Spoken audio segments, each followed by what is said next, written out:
زي ما كل واحد عنده بصمة خاصة بيه، كل مجموعة من الناس عندهم ضحكة خاصة بيهم، الضحكة دي غالبا بتميزهم. فأنا أقول لكم دلوقتي أنواع الضحكات، وعايزكم تعملوا منشن لأصحابكم اللي بيضحكوا نفس الضحكة دي وافضحوهم بدل ما يجوا يفضحوكم انتوا.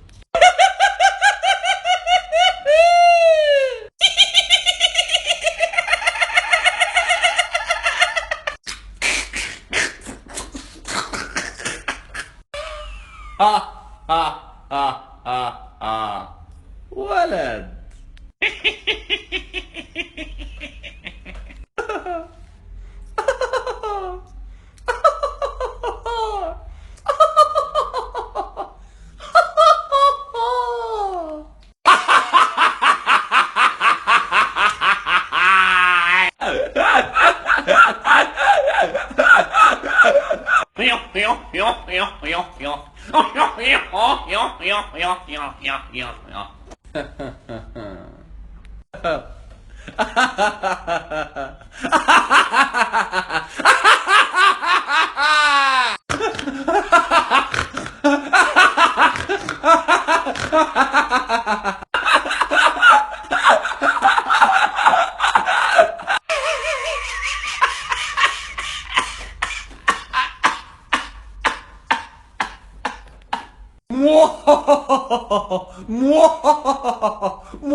هاي هاي ابقى بني لو فلحت.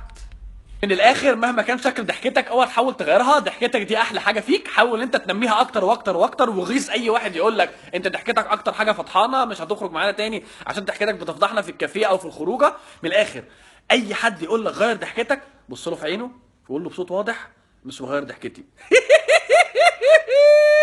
ما تنساش تعمل شير.